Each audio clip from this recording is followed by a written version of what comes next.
조금 있으면 너희가 나를 보지 못하겠고 또 조금 있으면 나를 보리라 하시니 제자 중에서 서로 말하되 우리에게 말씀하신 바 조금 있으면 나를 보지 못하겠고 또 조금 있으면 나를 보리라 하시며 또 내가 아버지께로 가미라 하신 것이 무슨 말씀이냐? 조금 있으면이라 하신 말씀이 무슨 말씀이냐? 무엇을 말씀하시는지 알지 못하노라. 예수께서 그 묻고자 함을 아시고 이르시되 내 말이 조금 있으면 나를 보지 못하겠고 또 조금 있으면 나를 보리라 하므로 서로 문의하느냐. 내가 진실로 진실로 너희에게 이르노니 너희는 곡하고 애통하겠으나 세상은 기뻐하리라. 너희는 근심하겠으나 너희 근심이 도리어 기쁨이 되리라. 여자가 해산하게 되면 그때가 이르렀으므로 근심하나 아기를 낳으면 세상에 사람 난 기쁨으로 말미암아 그 고통을 다시 기억하지 아니하느니라. 지금은 너희가 근심하나 내가 다시 너희를 보리니 너희 마음이 기쁠 것이요 너희 기쁨을 빼앗을 자가 없으리라.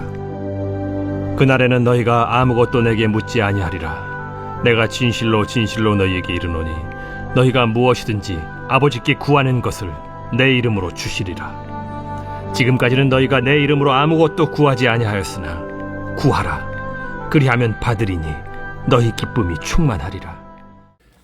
고마우신 하나님 아버지 감사합니다. 오늘 2월 27일 우리 목요일 또 하나님께서 우리들에게 허락하신 복되고 아름다운 날 주님의 음성에 귀를 기울이며 하루를 출발합니다. 오늘도 우리 성도들의 마음속에 주님이 부어주시는 하늘의 위로가 가득 채워지는 그런 복된 하루가 되도록 귀한 성도들을 말씀으로 인도하여 주옵소서. 감사를 드리며 예수 그리스도의 존귀하신 이름으로 축복하며 기도합니다. 아멘. 네, 우리 사랑하는 성도 여러분, 우리 2월 27일 우리 목요일 우리 요한복음 16장 16절에서 24절의 말씀을 중심으로 오늘 저와 여러분들에게 허락되어진 복된 하루의 삶의 말씀 함께 묵상하며 나아가기를 소망합니다. 제가 어릴 때 신앙생활을 할 때였는데요. 여러분들에게도 예전에 말씀드렸던 기억이 나는데 저는 목회자 가정에서 태어났습니다. 그래서 모태에서부터 예수님을 믿기 시작했다라고 말하는 바로 그 모태 신앙을 가지고 살아왔던 사람입니다. 그런데 제가 아버지 밑에서 함께 생활하고 또 아버지가 목회하시는 내용들을 이렇게 보면서 제가 가장 이 사춘기 때 또 민감했던 시간대에 제가 갖고 있었던 마음 중에 하나가 어떤 마음이었냐면 나는 나중에 정말 이런 기회가 만약에 내게 목회의 기회가 주어진다면 난 정말 큰 교회를 목회하고 싶은 마음이 참 있다라는 생각을 많이 가졌습니다. 그 이유는 뭐냐면 다른 무엇보다 어린 나이에 늘 아버지가 목회하시는 모습이 참 안쓰럽게 보이기도 했고 또 목회를 하실 때 아주 큰 대형 교회를 목회하셨던 그런 상황들이 아니었기 때문에 늘 목회자의 가정이 겪는 어떤 경제적인 어려움들을 피부로 느끼면서 살아왔던 때가 있었기 때문입니다. 자, 그러다 보니까 나는 만약에 앞으로 목회를 한다면 정말로 경제적인 문제에 있어서 정말 아무런 걱정하지 않는 그런 큰 교회를 좀 목회했으면 참 좋겠다. 이런 생각이 많이 있었습니다. 자, 그러다 보니까 아무래도 교회 사이즈가 작은 교회를 이제 아버님께서 목회하시고 또 목회자 또 자녀로서 또 아버지를 도와야 되는 그런 상황들이 사실 굉장히 많이 있었거든요. 자, 그러다 보니까 교회를 다님에 있어서 제 마음속에 이 신앙에 대한 자유가 거의 없었다라고 아마 볼 수 있어도 아마 틀린 말은 아니었을 것 같아요.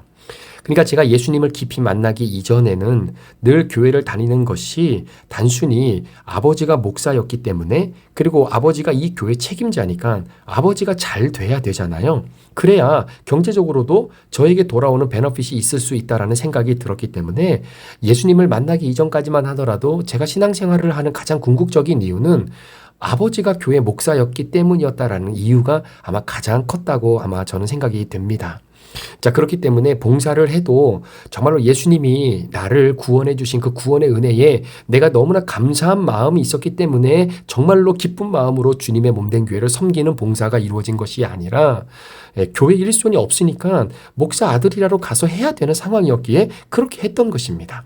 그러니까 아버지 일을 도와주는 것이 당연히 제가 해야 되는 일이다라고 생각을 했던 것이죠.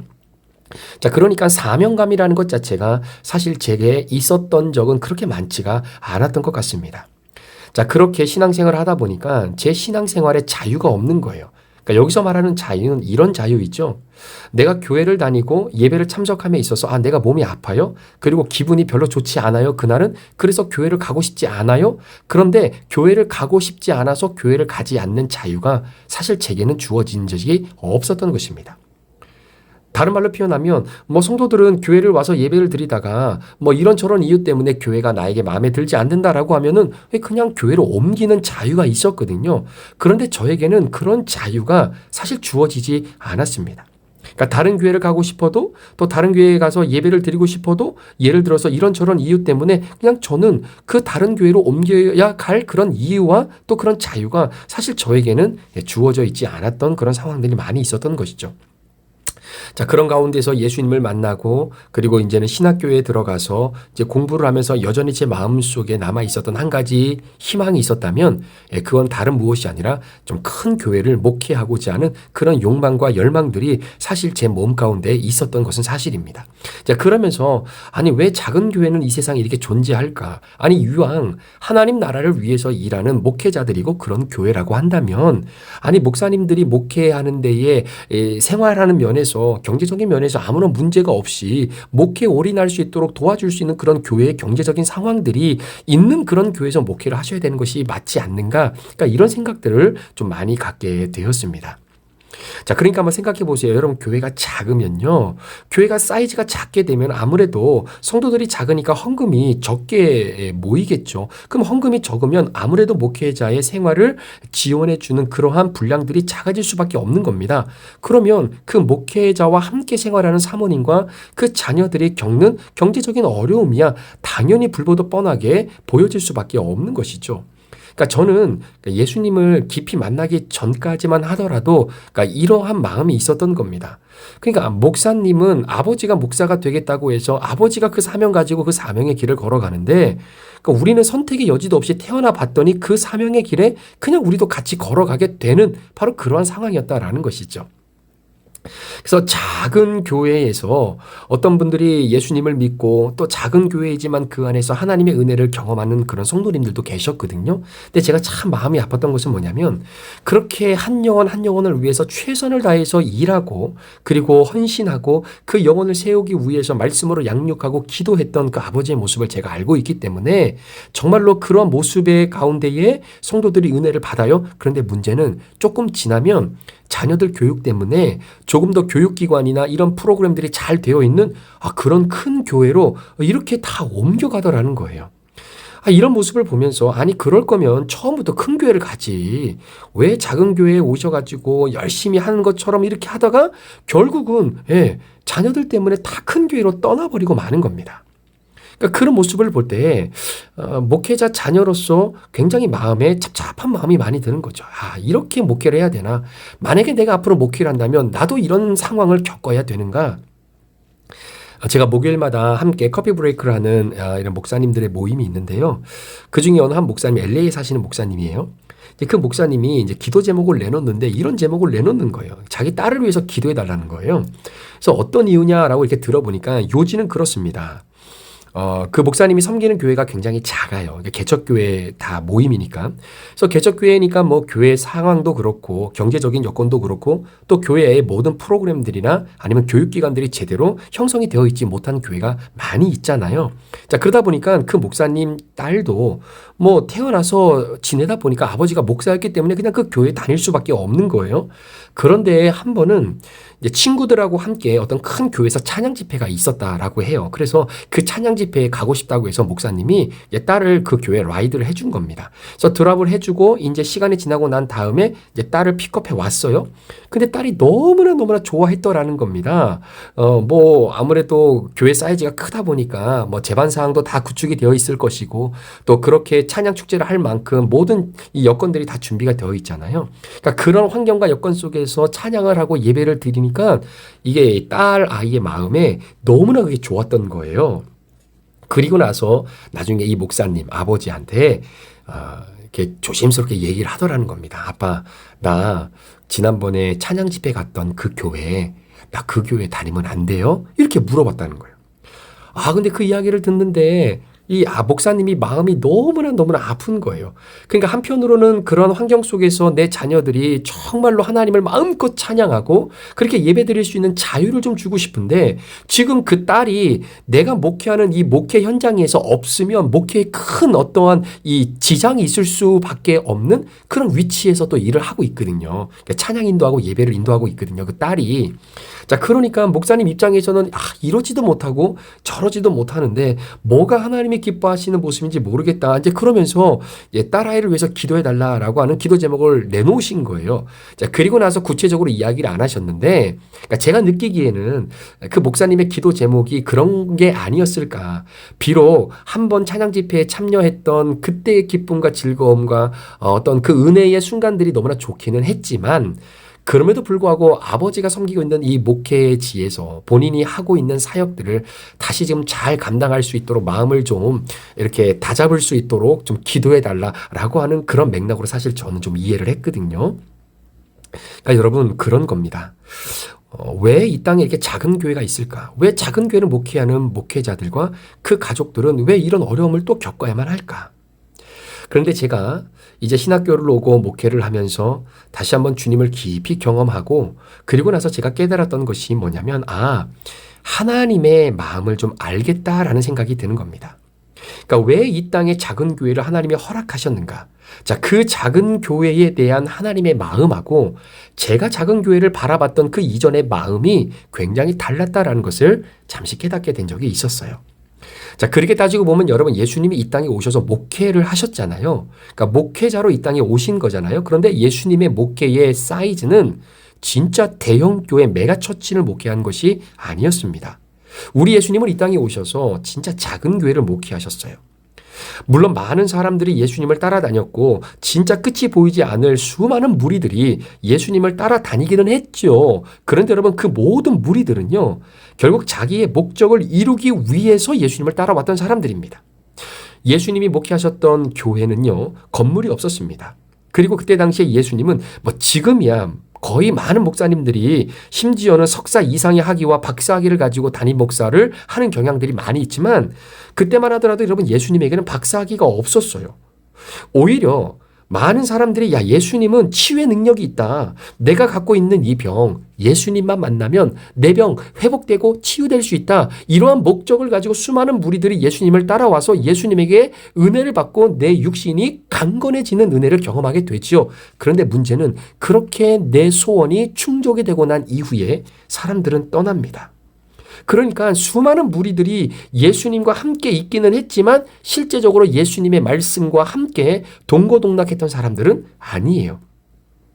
자, 그렇게 따지고 보면 예수님이 개척하신 이 세상의 교회, 그러니까 예수님이 담임 목사님이시겠죠. 예수님이 담임 목사님이셨던 그 교회의 등록 성도는 12명밖에 되지 않았습니다.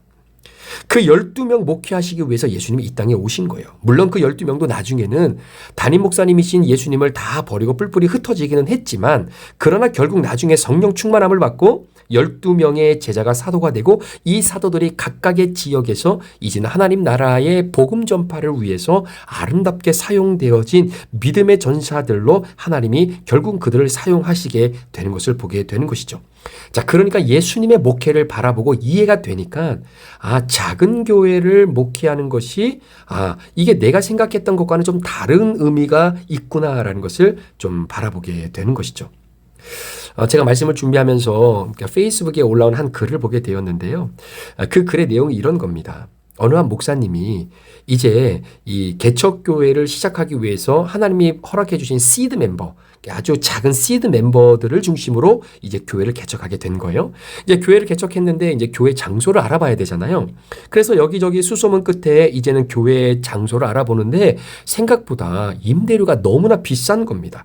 그러니까 지금 우리가 모여 있는 이 시드 멤버와 지금 이 교회의 재정 상황으로는 절대로 이 임대료를 지불할 수 있는 능력이 안 되는 거예요. 그런데 교회 자리나 이런 모든 것들은 너무나 좋은 겁니다. 자, 그때 교회 안에서 어떤 일이 벌어지게 되냐면 이러한 상황을 깨달은 성도들이 다시 사회로 나가서 일을 하기 시작하는 거예요. 그 글을 쭉 읽어보니까 그 성도님들은 이미 은퇴를 하셨기 때문에 더 이상 일을 하지 않아도 되는 그런 분들인데 지금 교회를 새롭게 개척하고 시드 멤버로서 우리가 교회의 임대를 위해서 건물을 알아보고 장소를 알아보는데 너무나 좋은 장소가 나왔는데 그 임대료가 비싸니까 이걸 충족하기 위해서 은퇴하신 분들이 다시 사회로 나가서 일을 하기 시작하더라 이런 거예요. 자, 그러면서 하나님께서 은혜를 부어주시기 시작하면서 교회의 성도들이 조금씩 몰려오기 시작을 하게 되더라라는 것이죠. 자, 그러면서 이 교회가 하나님 앞에 한 가지 약속했던 것 중에 하나가 뭐냐면 앞으로 우리는 구제하는 데 집중하는 교회로 앞으로 성장하겠지만 앞으로 우리가 구제할 때는 교회 이름을 절대로 드러내지 않는다. 자, 이러한 어떤 기준을 가지고 지역사회를 위해서 최선을 다해 돕고 일하는 어떤 그러한 교회 모습으로 이제는 자라가게 되는 것입니다. 자, 그러다 보니까 하나님께서 그 교회를 축복해 주셔서요. 정말로 물밀듯 사람들이 이제 몰려오기 시작하면서 교회가 점점 부흥해져 갔다라고 하는 그런 내용들을 이렇게 제가 보면서 하나님이 작은 교회를 사용하셔서 하나님의 오늘의 역사심을 제대로 보여주시는 교회가 여전히 이 땅 가운데 존재하고 있구나. 그 글을 읽으면서 제 마음속에 하나님, 우리 브릿지 교회가 그런 교회가 되기를 간절히 원합니다. 비록 우리가 큰 교회는 아니지만 뭐 크면 크고 작으면 작다라고 말할 수 있겠지만 그거와 상관없이 정말 하나님께서 하나님이 살아계시고 하나님이 주관하시고 또 하나님이 주인 되어 주심으로 말미암아 하나님이 이끌어 가시는 교회다라고 하는 것을 하나님 보여줄 수 있는 그런 교회가 됐으면 참 좋겠습니다. 이런 생각을 좀 하게 되었습니다. 제가 이번 주에 어느 은퇴 목사님 부부를 이렇게 잠깐 만나게 되었는데요. 이제 은퇴를 이제 앞둔 목사님을 제가 만나보게 됐는데요. 시카고에서 한 20여 년 이상 목회하셨던 이제 목사님이십니다. 그래서 작은 교회로 목회를 해서 결국 이제 작은 교회로 이제는 목회의 여정을 마무리를 해야 되는 이제 그러한 상황이었어요. 자, 그런 모습을 이렇게 제가 바라보면서 교회가 경제적으로 힘들고 사역적으로도 많이 힘들었던 시간들이 있었다고 그래요. 자, 그럴 때 모습을 제가 생각해 보면서 얼마나 마음이 힘들고 또 이 목회를 그만두고 싶은 이 갈등, 이 마음이 왜 없었을까 이런 생각을 좀 해보게 되는 것이죠. 자, 그러니까 꼭 은퇴하시는 목사님들 가운데에 정말로 작은 교회를 목회로 시작했다가 작은 교회로 목회를 마무리하실 수 있는 작은 교회로 목회를 마무리하시는 그런 목사님들의 모습을 이렇게 보면서 이분들은 노후를 어떻게 준비하실까? 그렇다고 교회가 그분들의 노후를 책임져 줄 수 있는 여건은 안 되니까 그러니까 이런 부분들이 실제적으로 피부적으로 느끼는 어떤 하나의 큰 근심과 걱정이 될 수도 있겠다라는 것이죠. 자, 그러한 맥락이 오늘 본문 16절 앞부분에 어떻게 표현되냐면 조금 있으면 너희가 나를 보지 못하겠다라고 하는 표현과도 같은 것입니다. 자, 지금은 예수님과 함께 있어서 괜찮았는데 이제 제자들에게 입장에서는 예수님을 보지 못하는 상황이 찾아온다는 거죠. 그러니까 예수님이 제자들을 떠나신다라는 이야기를 듣자 제자들은 굉장히 막막해지게 되고 그리고 이제는 어떻게 우리가 살아야 될지 앞으로 우리의 미래에 대한 이 꿈이 완전히 무너지는 바로 그러한 어떤 인생이 무너지는 삶의 해와 달과 별이 떨어지는 그러한 청천벽력과도 같은 소리를 듣게 되는 것입니다. 자, 그렇게 제자들의 인생 가운데에 조금 있으면 너희가 나를 보지 못하게 된다라고 하는 말 때문에 결국 근심과 걱정과 두려움이 한꺼번에 몰려오게 되어지는 바로 그러한 사건들이 우리 인생 가운데 반드시 있다라는 것이죠. 아까 좀 전에도 말씀드렸던 것처럼 이제는 작은 교회로 시작해서 작은 교회로 마무리될 수밖에 없는 정말로 오로지 한 영혼을 바라보면서 내게 주어진 이 목회의 자리를 끝까지 힘들어도 믿음으로 성실하게 지켜오셨던 바로 그 은퇴를 앞둔 목사님들 또 은퇴하신 목사님들의 그 노후의 걱정 이제는 예수님이 제자들에게 보이지 않을 때에 제자들이 걱정하는 그 걱정과 근심처럼 결국 그런 목사님들도 그런 걱정과 근심을 피부로 느낄 수밖에 없는 거 아니겠습니까? 자, 그런데 여러분 참 신기한 것은요. 근데 예수님께서 살아계신다라고 하는 그 믿음의 고백이 이렇게 신실하게 주님의 언약의 말씀 그리고 한 영혼을 천하보다 귀하게 여기는 그 믿음 하나 가지고 예수님께서 붙여주신 그 소중한 영혼들을 위해서 헌신하는 삶을 끝까지 책임지고 살았을 때에 하나님께서 그 목사님의 자녀들의 삶을 절대로 그냥 내버려 두지 않는다라는 이야기입니다. 절대로 그냥 내버려 두지 않는다라는 거예요. 저도 그 믿음의 고백을 갖고 있습니다. 자, 그런데 그렇게 힘들게 목회하신 그 목회자의 자녀들이 정말로 다 잘 돼요. 그러니까 문제는 아버지 되시는 목회자들이 정말로 성실히 믿음으로 그 맡겨진 사명들을 잘 감당하게 되면 그 자녀들이 하나님 앞에 올바로 서고 말씀 붙잡고 신실하게 주님 의지하며 목회하고 살아가면 하나님이 그 자녀들을 반드시 책임지고 축복하신다라는 거예요. 신실한 언약을 붙잡고 그리고 다시 예수 그리스도를 만나게 되어지게 되는 그 순간 이제까지 내가 경험하고 느꼈던 그 목회하면서 가지고 있었던 근심과 걱정이 도리어 기쁨이 되더라는 겁니다. 자, 그러니까 저도 목회자이기 때문에 아마 그런 걱정이 나중에 있을 수도 있겠죠. 그러니까 저희 아버님도 목회하시면서 저희들에 대한 걱정이 왜 없으셨겠습니까? 그렇죠? 자, 과연 내가 이렇게 목회를 하면서 내 자녀들이 앞으로 잘 지내며 잘 살아갈 수 있을까? 뭐 이런저런 경제적인 영적인 많은 걱정과 근심들이 있었겠죠. 그러나 하나님께서 신실하게 목회를 하고 잘 마무리가 되어지고 그리고 그런 목회자의 자녀들이 신실하게 언약의 말씀을 붙잡고 주님 앞에 올바로 서 나갔을 때에 하나님이 그 자녀들에게 부어주시는 놀라운 축복과 은혜를 바라보면서 은퇴를 앞둔 목사님 그리고 은퇴하신 목사님들이 하나님 앞에 고백하는 고백이 내가 목회할 때 자녀들에 대해서 가지고 있었던 걱정과 근심이 도리어 나에게 기쁨으로 돌아오게 되는 것을 하나님은 반드시 보게 하신다는 사실입니다. 자, 여기서 말하는 기쁨이라고 하는 것은요. 은퇴하신 목회자들의 노후가 보장되는 것으로 인한 기쁨이 아니에요. 자식들이 성공했다라는 것으로 인해 찾아오는 기쁨이 아닙니다.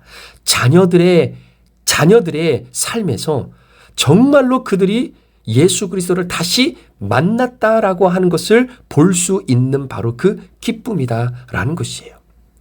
비록 내가 목회할 때는 진짜 여자가 해산하게 될 때가 되면 이제는 이 아이를 어떻게 내가 건강하게 해산할 수 있을까? 이런저런 근심과 걱정에 마음들이 많이 있지만 결국 아이를 출산하고 나면 언제 내가 그런 걱정과 근심과 두려움에 사로잡혔느냐라고 할 정도로 그 아이의 탄생, 새로운 생명의 탄생 앞에서 근심과 걱정이 사라지고 하나님이 주신 기쁨을 누리는 바로 그 기쁨을 누리는 것처럼 말입니다. 자, 그러니까 목회자들이 노후에 이 기쁨을 회복한다라는 것은 결국 하나님께서 자녀들의 삶을 통해 내가 한 영혼 한 영혼을 붙잡고 신실하게 맡겨진 사명을 끝까지 감당했다라고 하는 것을 우리 하나님이 옳다라고 도장 찍어 주셨구나라는 것을 깨닫게 되어지는 것으로 인해 찾아오는 바로 그 기쁨이다라는 것이죠. 그러니까 그 기쁨이 느껴질 때 여러분 내가 목회할 때 가지고 있었던 걱정과 근심이 생각나지 않는 바로 그 은혜를 누리게 되는 것. 저도 그런 은혜를 누리기를 간절히 소망하는 마음입니다. 여러분 보십시오. 22절 말씀에 지금은 너희가 근심하나 내가 다시 너희를 보리니 너희 마음이 기쁠 것이요 너희 기쁨을 빼앗을 자가 없을 것이다. 여러분 예수님의 제자 중에 가룟 유다 기억하십니다. 여러분 가룟 유다는 3년 동안 예수님을 잘 따라왔어요. 그런데 결국 마지막에 가서 은 30에 예수님을 팔아버렸습니다. 그러니까 구속사의 은혜 가운데에 거의 다 구원의 반열에 다 도달하게 되었는데 결국은 구원이 좌절이 되고 말았습니다. 내가 끊임없이 지켜야 할 그 믿음의 자리를 지키지 못했던 거예요. 그러니까 오늘 16절의 앞부분의 말씀처럼 조금 있으면 너희가 나를 보지 못하겠다라고 하는 그 말씀과 같은 인생의 단면이 여러분 가룟 유다에게 찾아왔을 때 가룟 유다가 이제 예수님 떠난다? 예수님과 함께하지 못하는구나? 내가 동계를 맡고 있으니까 내가 이제 여기서 예수님을 더 이상 바라볼 수 없으니까 이제는 예수님을 배반하고 내가 내 살 길 찾아 나서야 되겠구나 뭐 이런 건 아니겠습니까? 그러니까 모든 사람들에게 너희가 곧 나를 보지 못할 것이다 라고 하는 그때가 찾아온다라는 거예요. 자, 그런데 거기에서 믿음을 지키지 못하고 결국은 주님을 떠나게 되면 구원이 좌절되게 되는 거죠. 자, 그런데 여러분 우리가 살아가는 인생 가운데 가룟 유다가 조금 있으면 너희가 나를 보지 못하겠다라고 하는 이 근심과 걱정이 몰려오는 인생의 한 단면을 만났던 것처럼 저와 여러분들도 반드시 단 한 번 정도는 우리 인생에 십자가 사건이 있어요.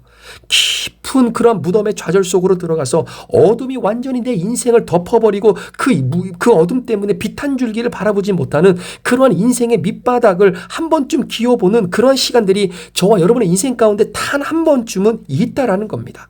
어느 누구든지 우리 예수님처럼 엘리 엘리 라마 사박다니 나의 하나님 어찌하여 나를 버리셨나이까 라고 주님 앞에 부르짖는 그 시기가 우리 가운데 있다는 거예요. 여러분 십자가 사건을 통하지 않고는 부활의 하나님의 영광을 경험할 수 없는 겁니다. 하나님 안에서 깊은 좌절과 깊은 절망을 경험해 봐야 예수님께서 나를 건져 올려주시는 그 놀라운 구원의 소망과 능력을 경험할 수 있는 거예요.